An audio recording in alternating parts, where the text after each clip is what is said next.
Blink-182 is officially edging us. Are they edging you? They're edging me. I'm over here waiting for new Blink like, oh yeah, new Blink any day now. But it won't come. It doesn't come. It never comes. And now my balls are so blue and they hurt so bad. Recently, Tom tweeted, what did he tweet? Aliens are coming. Whoa.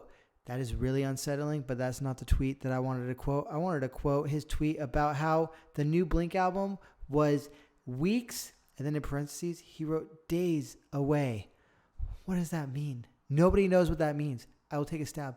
I think that Tom can count the number of days left in the weeks that are left for the new Blink-182 album, and that's what he means. I think he's being kind of philosophical. He's like, weeks are made up of days, and so therefore, Blink album's just days away. After we've been waiting since October 2022, when the announcement was first made that there would be a new Blink-182 album featuring Tom DeLonge, Blink had, of course, used or been joined by Matt Skiba as Tom's fill-in for a number of years, releasing California and 9, which are 2 cool albums. Tom was back. They announced a world tour. They also announced a new album and released Edging. Now, Edging was kind of a throwback to the Enema days, in my opinion. And the way in which it is most a throwback to the Enema days is the organ that's being used in it. If you listen really closely, you can hear those organ layers, which are really harkening back to the Blink days. It's like they sound like a Hammond organ, which was, I think, one of the organs used on the Blink album, Enema of the State, quite a bit. Edging came out. It was a huge hit. I think it was one of their biggest hits ever. Let's see. It became their 4th and longest running #1 hit on Billboard's alternative airplay chart and their highest charting single on the Hot 100 in 18 years. What can we expect from the new album? I have no idea, but I think it's going to be very good because I think Tom is really back this time. I think when Neighborhoods came out, Tom had 1 foot in, 1 foot out. He wasn't really feeling punk rock again like he is now. I really think that Tom kind of appreciates punk rock again like he did when he was much younger, like until Enema came out, when he sort of, I guess, kind of got shy.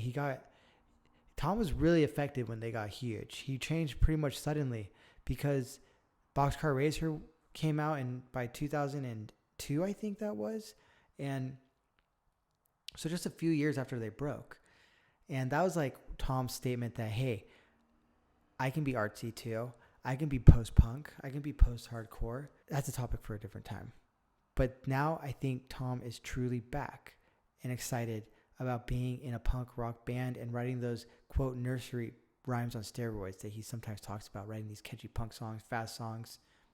Travis Barker is in the producer's chair this time around. I think he was on Edging.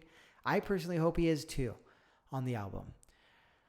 I think that these guys can pull off a great album by themselves. And how do you fill Jerry Finn's shoes? Jerry Finn was Blink's producer for Enema, for Take Off Your Pants and Jackets, for the self-titled album, and some other singles, etc. And the contributions he made led Mark to calling Jerry Finn the 4th member of Blink. Listen to Blink and Blink's Enema of the State and the production on that album. It's beautiful. It's beautiful. The layers are beautiful. The clean guitars are beautiful. And you don't really see clean guitars on much punk rock until that point. Please share any punk rock with clean guitars you have in the comments. AFI would have lots of clean guitars eventually. And especially after Blink and when AFI was working with Jerry Finn. After Blink's Enema.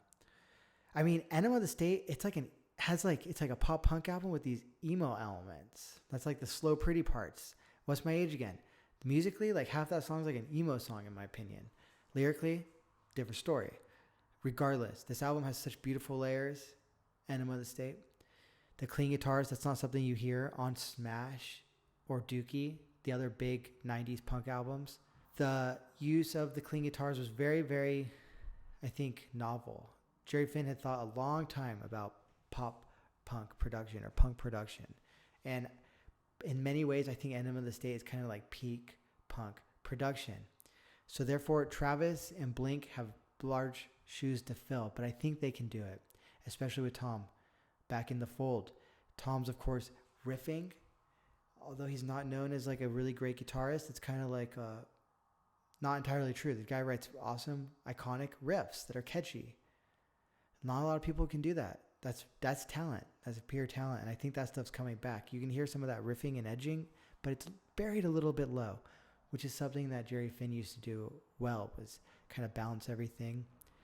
Now, Mark took the Discord around the same time that Tom made the tweet about the album being close. And Mark said that he just listened to the album, he took a walk around Hyde Park, and that it's really good and amazing. I believe that. I think that those posts were made by Mark and Tom around the time that they sent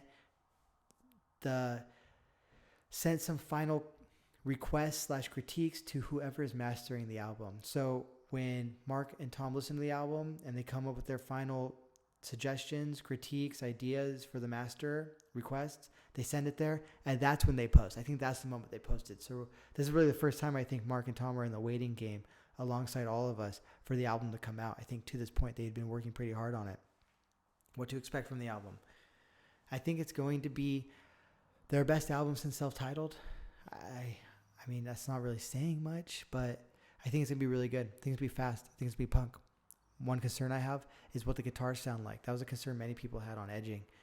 Everything sounded great, especially the organs. The guitars received some critique. It's really hard to record electric guitars in this new digital age. Something Jerry Finn did was always use analog recording techniques. Now we're using digital. Electric guitars don't sound as good digitally recorded. That's something that rock music is going to have to figure out. Hopefully Travis and Blink guys figure that out on this next album. At any rate, I'm going to sit here and wait for the new Blink album with Blue Balls. Looking forward to it. Stay tuned here for more Blink news, Blink videos, punk rock music videos, my music, a bunch of stuff music. Subscribe. Thank you so much. Till next time.